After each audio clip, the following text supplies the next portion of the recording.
ایک دن سرکار فرمایا، حضرت انس بن مالک کہتے ہیں حضور نے فرمایا بھی سارا دن نہ بیٹھے رہا کرو، وقفے سے ملا کرو، وقفے سے محبت بڑھتی ہے، وقفے سے ملا کرو محبت بڑھتی ہے۔ کہتے ہیں حضرت ابو بکر صدیق بھی قریب بیٹھے تھے، وہ بھی سن رہے تھے۔ ظہر سے پہلے بات ہوئی تو حضرت صدیق اکبر ظہر میں آئے، نماز پڑھی اور چلے گئے، عصر میں آئے، نماز پڑھی اور چلے گئے، مغرب میں آئے، نماز پڑھی اور حضرت انس بن مالک کہتے ہیں ظہر کے بعد بھی حضور نے پوچھا ابو بکر نہیں آئے؟ دیکھ بھی لیا ہے، آئے بھی ہیں، لیکن فرمایا وہ تو نماز میں آیا تھا نا، ادھر نہیں آیا۔ عصر کے بعد پھر پوچھا ابو بکر نہیں آئے؟ آپ ذرا کبھی اس لذت کو محسوس تو کریں، ذرا دیکھیں تو صحیح ہے کیا ہو رہا۔ تیسری دفعہ مغرب کے بعد پوچھا انس یار ابو بکر نہیں آیا؟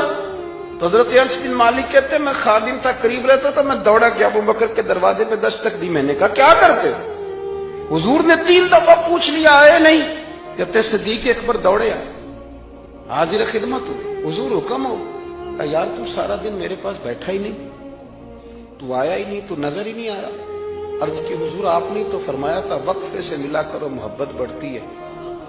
تو سنو یار، میں کیا اس کا ترجمہ کروں اس بات کا، میں کن لفظوں میں ان جملوں کو بیان کروں، کہاں سے لاؤں وہ کیفیات جو یہاں پوری اتریں۔ حضور آپ نے تو فرمایا تھا وقفے سے ملا کرو محبت بڑھتی ہے۔ تو محبوب کی آنکھوں میں آنسو چمک آئے، فرمایا ابو بکر کہا تھا پر تجھے تو نہیں نہ کہا تھا۔ اور یار کہا تھا کچھ لوگوں سے، تجھے تھوڑی کہا تھا تو نہ جایا کر، تو یہی رہا کر، تو رہا کر یار، تو رہتا ہے تو میرا دل لگا رہتا ہے۔ اور یار آپ سمجھے تو صحیح، آپ ذرا محسوس تو کریں، ایک باری میری آنکھیاں چوں اونا نے اتھرو پونجے سن، ہن مینوں چسکا پی گیا رونے دا، ہن مینوں چسکا پی گیا رونے دا، تے ہر ویلے آہو زاری دا۔ آپ ذرا اس لذت کو تو لیں۔ حضور نے فرمایا تو نہ جایا کر۔ آپ دیکھیں نا، میں آپ نے بات سنی ہوئی ہے، صرف اشارہ دینا ہے۔ حضرت صدیق اکبر نے یہ نہیں کہا تھا کہ لے جانا اور میری بڑی مقام ہے، حضور تمہیں پتہ ہے میرے بارے میں کیا کیا کہا کرتے تھے، مجھے گنبد میں دفن کر دینا، یہ نہیں کہا۔ فرمایا لے جانا، دروازے پہ رکھ دے، اگر دروازہ کھول دے، انہوں نے خالی دروازہ کھولنے کی بات کی تھی، تفسیر کبیر ساری پڑھ لیا، اگر دروازہ کھول جائے تو دفن کرنا، ورنہ جنت البقیع میں۔ فرمایا میں اس پہ بھی راضی ہوں، جنت البقیع میں دفن کر دینا۔ لیکن مولا علی کہتے ہیں ہم نے تو صرف رکھا تھا، اور ہم نے عرض کی حضور ابو بکر حاضر ہے۔ انہوں نے کہا تھا اگر دروازہ خود بخود کھل جائے تو رکھ دینا۔ کہتے ہیں انہوں نے تو صرف دروازے کی بات کی تھی، لیکن گنبد کا صرف دروازہ نہیں کھلا، اندر سے آواز بھی آئی، اندر سے آواز بھی آئی، لے او سجنا اساں توڑ نہیں پائی، لے سجنا اساں توڑ نہیں بھائی۔ اور درویش کہنے لگے پانی پرن سہیلیاں رنگا رنگ کڑے، اسی تے پریا اس دا جانیے جس دا توڑ چڑھے۔ آواز آئی دیر نہ کرو، حبیب کو حبیب کے ساتھ ملا دو، لاؤ قریب کرو۔ جتنا قریب رہے قربت بڑی، پیار بڑا، بات سمیٹنے لگاؤں، ادب بھی بڑا۔ اور پتہ کس طرح ادب کرتے تھے؟ حضور صلی اللہ علیہ وسلم تشریف لے گئے ایک کافر قبیلے کی صلح کرانے، فرمایا دیر سے آیا تو اثر پڑھا لینا۔